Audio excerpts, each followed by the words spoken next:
Binabantayang low pressure area sa loob ng Philippine Area of Responsibility, isa ng ganap na bagyo. Dalaw ng bagyong Chedeng at mga lugar na posibleng maapektuhan. Alamin. Inflation o bilis ng pagmahal ng produkto at serbisyo sa bansa. Bumagal muli sa ika-4 na sunod na buwan. Posible kayang magtuloy-tuloy na? Matapos ma-delay magbayad, ilang umutang sa online lending app. Hindi lang napaya, pinadalhan pa umano ng korona ng patay at ataul. Exclusive. Pagligo sa lagoon ng magkakaklase sa Laguna. Nauwi sa trahedya matapos malunod ang dalawa sa kanila.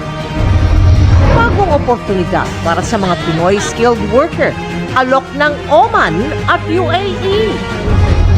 Sumabog na baterya ng sasakyan, itinurong mitya ng sunog na tumupok sa makasaysayang Manila Central Post Office. Sa Cebu, Sanggut, bakit na ospital dahil sa kagat ng langgam? Kuya Kim, ano na?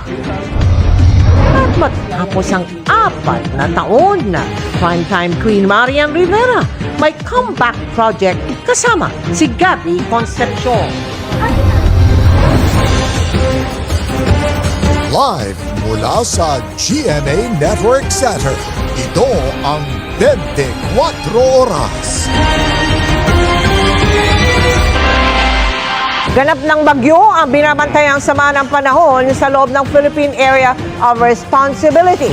At humanda dahil ang bagyong Chedeng lalakas pa bilang tropical storm o typhoon ayon sa PAGASA. Wala pang epekto yan sa bansa pero may mga pag-ulan na. Abangan lahat yan mamaya. Magandang gabi po Luzon, Visayas at Mindanao. Bumagal ulit sa ika-4 na sunod na buwan ang pagmahal ng mga produkto at serbisyo sa bansa nitong Mayo. Pero pagpunto mismo ng Finance Department, mas mataas pa rin ang inflation kaysa sa target ngayong taon.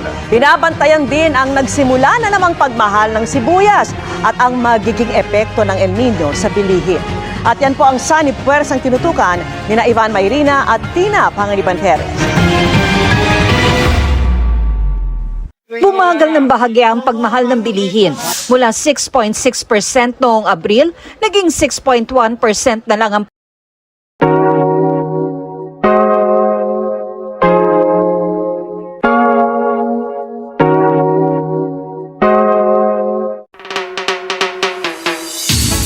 Thanks for watching Sophianatics. Huwag kalimutang mag-subscribe sa aking YouTube channel at i-follow niyo ako sa aking social media accounts tulad ng Facebook, X na dating Twitter, Instagram at TikTok.